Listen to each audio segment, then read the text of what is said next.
Living on the sea. It sounds like a life of adventure and fun. But for one family who found themselves stranded in the middle of the Pacific Ocean with a sick child, their family adventure turned into a national flashpoint. And they aren't alone. There are others living their lives away from the safety of the shores.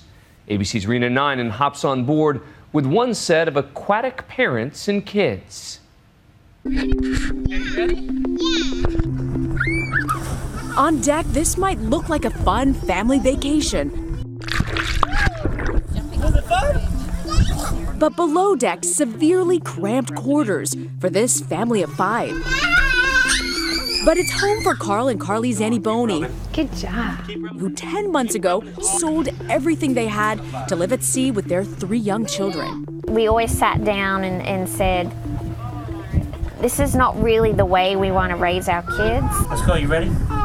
And so this plan was not pretty much for us. It's kind of more for them.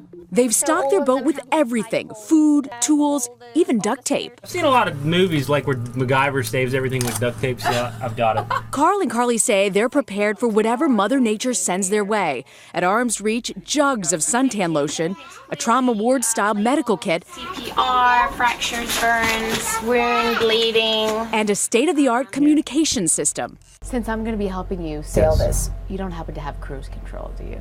Yes, we do. That's where we're going to be going today. Okay.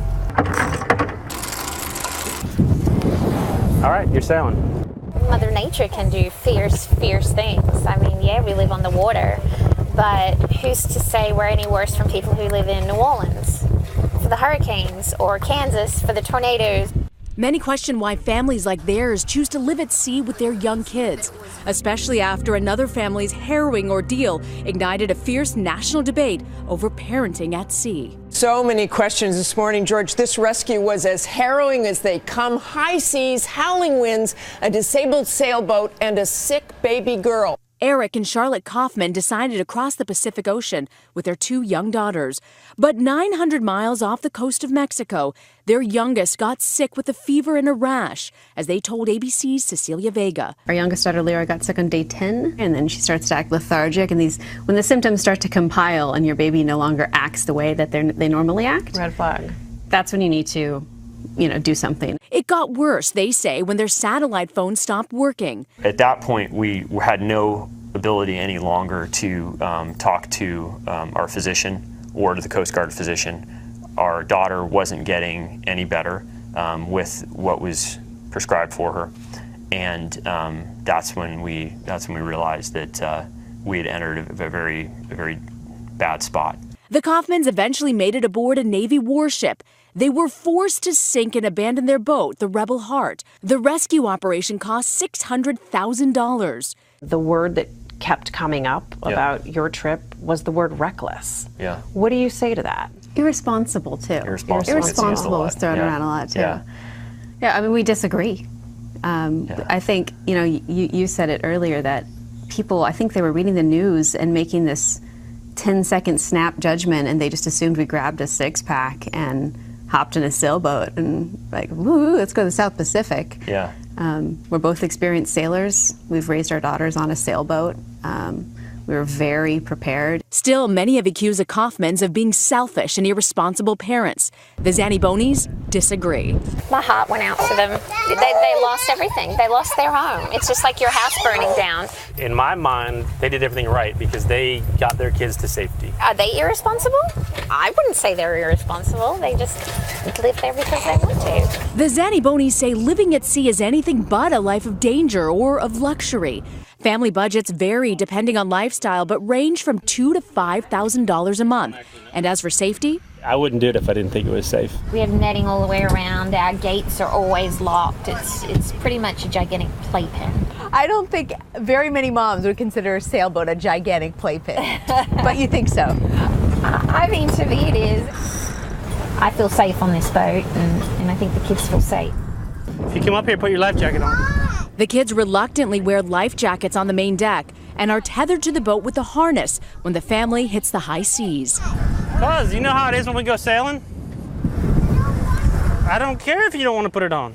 It's just like getting in the car. They always fight putting on a seatbelt. They fight putting on a life jacket. And below deck, their living space might seem cramped, but it's well designed. Bigger than most apartments in New York City. The dining room doubles as the living room. They've got storage underneath the banquettes. And there's a master suite, and each of the girls do have their own room, albeit a small one. And all over, the boat is engineered with an eye towards safety. And I like how much of your house is already baby-proofed on a sailboat. These little locks here. Yes, everything has great latches. You don't want your cups and plates flying out. Every bunk has netting, including the improvised crib for their newborn. And this is called a lead cloth. Lead cloth. And when it comes to bath time, the kids bathe in a little bucket in the shower stall. Are there any comforts of home that you really miss? Oh, a bathtub. A bathtub. Mm-hmm. Especially when I was pregnant, I was like, I would just die for a bath right now. Do you know your ABCs? A, B, C, D, E. Life at sea means Carl and Carly are responsible for teaching their children. Their oldest is ready to learn how to read and write. It's no different to homeschooling on land as it is on a boat. Now it is night. 3 dogs at a party. And while there have been many adjustments, some routines never change. I'm not tired. This is as chaotic as any home with toddlers, trying to get them bathed, teeth, vitamins, and bed. It's the greatest thing that I get to spend all day with them. And it's the hardest thing that I get to spend all day with them. And despite the challenges, they have no regrets. You're so cute. I don't want to be that person that looks back and just says that I've just worked and become a slave to the system and not lived. I want to live. And we know we'll be judged, but that's okay, because we know in our heart we're doing what we think's right. I'm Rena Ninen for Nightline, off the coast of the Bahamas.